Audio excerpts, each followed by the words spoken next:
Hay secretos que no están enterrados por el paso del tiempo, sino por el miedo. Hay objetos que no pertenecen a este mundo, aunque hayan sido forjados en él. Bienvenidos a la oscuridad. Hoy no hablaremos de una reliquia sagrada de luz y esperanza. Hoy hablaremos de la verdadera naturaleza de aquello que los hombres llaman el Santo Grial. Pero ten cuidado, a veces cuando buscas la eternidad, lo que encuentras es algo que nunca te dejará morir. Escucha con atención, cierra los ojos. Imagina el frío de una catedral vacía a medianoche, el olor a incienso, rancio y piedra húmeda. Esa sensación de que, tras el altar, algo te observa. La leyenda nos ha engañado. Nos dijeron que era una copa de bendición. Pero la historia, la verdadera historia, está escrita con la sangre de quienes se atrevieron a buscarla. Todo comenzó en una cena que marcó el fin de una era y el inicio de una pesadilla. 13 hombres en una habitación. Uno de ellos sabía que iba a morir. Otro sabía que lo iba a traicionar. Se dice que Jesús de Nazaret tomó una copa de madera o de piedra, y al pronunciar las palabras, «Esta es mi sangre», algo cambió en la estructura misma de la realidad. Pero la leyenda no termina en la mesa. La leyenda se vuelve oscura cuando esa misma copa, horas después, fue llevada al Gólgota. Imagina a José de Arimatea al pie de la cruz. El cielo está negro, el sol se ha ocultado por el terror de lo que el hombre le hace a Dios. José sostiene el cáliz. El líquido que cae no es vino, es una sangre cargada con la agonía del mundo. Dicen que el Grial no absorbió la divinidad, sino el dolor del sacrificio. Y ese dolor, esa energía pura de una muerte injusta, se quedó impregnada en los poros del objeto para siempre. Desde ese momento, el Grial dejó de ser una copa. Se convirtió en un conducto, un puente, hacia algo que no podemos comprender. Pasaron los siglos, y la reliquia desapareció en las sombras de la historia, dejando un rastro de cadáveres y locura a su paso. Los primeros que intentaron custodiarlo, comprendieron rápidamente que no tenían un tesoro, sino una maldición. Se dice que el Grial exige un precio. No puedes poseerlo sin entregar algo a cambio: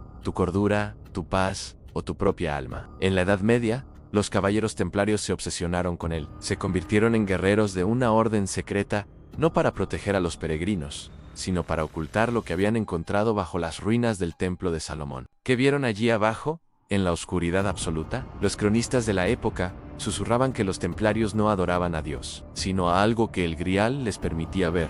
Se habla del Baphomet, de cabezas que hablaban, de rituales realizados en el más absoluto silencio. Cuando el rey Felipe, el Hermoso de Francia, ordenó la masacre de los templarios, en 1307, no buscaba solo su oro, buscaba el cáliz. Pero los caballeros prefirieron arder en la hoguera antes que revelar su ubicación, mientras las llamas consumían sus cuerpos. Algunos testigos juraron escuchar una risa que no era humana, surgiendo de entre el fuego. El Grial los había abandonado, o quizá los había reclamado para siempre. Pero el horror del Grial no se limita a las hogueras del pasado. Su rastro es como una cicatriz en la geografía de Europa. Viajemos a la montaña de Montserrat, en España, un lugar de picos afilados que parecen dedos intentando arañar el cielo. Allí, entre las cuevas y el silencio, se dice que el Grial descansa en una dimensión que no es la nuestra.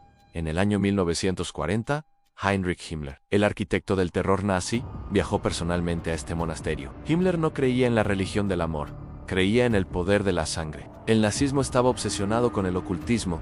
Querían el Grial para crear un ejército de hombres inmortales, una raza que no pudiera morir. Pasaron días buscando en las profundidades de la montaña. Se dice que Himmler salió de Montserrat con el rostro pálido, los ojos hundidos, y un silencio que mantuvo hasta el día de su muerte.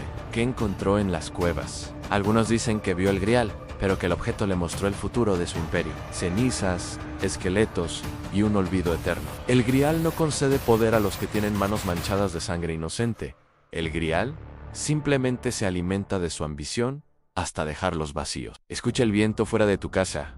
¿Te has preguntado alguna vez por qué tantas personas han desaparecido buscándolo? No son solo exploradores, son arqueólogos, místicos, incluso reyes. Todos ellos compartían un síntoma: la obsesión. El Grial emite una frecuencia, un susurro que solo escuchan aquellos que tienen un vacío en su espíritu. Te promete que serás eterno, te promete que conocerás todos los secretos del universo, pero es una trampa de espejo. Pensemos en el rey pescador de las leyendas artúricas, un hombre condenado a vivir con una herida que nunca cicatriza, custodiando un objeto que puede curarlo pero que se niega a hacerlo.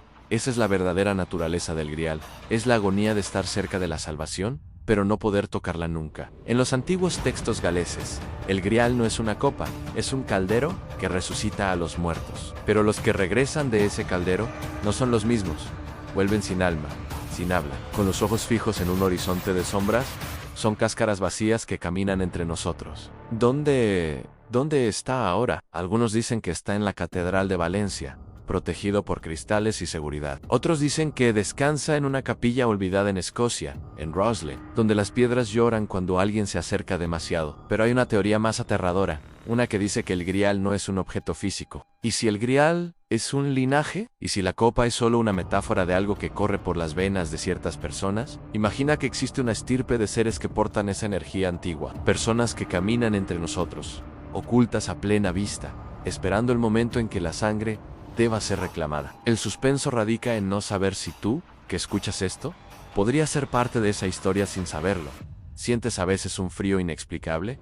¿Tienes recuerdos de lugares en los que nunca has estado? La búsqueda del grial ha llevado a hombres a realizar actos de una crueldad indescriptible. En el siglo XIX se hablaba de sociedades secretas en Londres y París que realizaban misas negras intentando invocar la presencia del cáliz. Creían que el grial era la llave para abrir las puertas del infierno y traer a los antiguos dioses de vuelta a la tierra. Estas crónicas mencionan que, en el clímax de sus rituales, la habitación se llenaba de un olor a cobre y flores podridas, y que todos los presentes sentían una presión en el pecho que les impedía respirar. Muchos terminaron sus días en manicomios, gritando sobre una luz plateada que les quemaba los ojos por dentro. Incluso hoy, en la era del satélite y el internet, el misterio persiste. Hay zonas en el sur de Francia como Genis-la-Château, donde el aire se siente denso. El párroco Berenger Sony reencontró algo allí a finales del siglo XIX, algo que lo hizo inmensamente rico de la noche a la mañana, pero también algo que lo transformó en un hombre huraño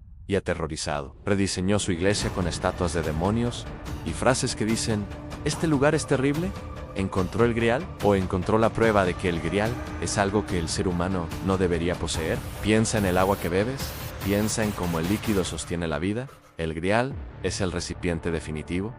Pero ¿qué ocurre cuando el recipiente está sucio? ¿Qué ocurre cuando lo que contiene es la esencia de todos los pecados de la humanidad? Se dice que, al final de los tiempos, el grial aparecerá de nuevo. No vendrá como un símbolo de paz. Vendrá como un juez. La luz que emana no iluminará el camino, sino que desnudará nuestras sombras. Hay una historia poco conocida de un excavador en las cercanías del Mar Muerto en 1947. Encontró un pequeño recipiente de piedra, simple, tosco. Al tocarlo, juró que escuchó los gritos de miles de personas. No eran gritos de alegría, sino el lamento de siglos de guerras, pestes y desesperación. Soltó el objeto, y este se deshizo en polvo ante sus ojos. El grial no se deja atrapar, él te atrapa a ti. El suspenso de esta leyenda no reside en encontrar la copa, reside en lo que ocurre si ella te elige a ti. Los antiguos decían que el grial es una prueba de pureza, pero no pureza moral, sino pureza de voluntad. Si tu voluntad flaquea, el grial te consume, te convierte en parte de su leyenda, en un fantasma más que vaga por los pasillos de la historia,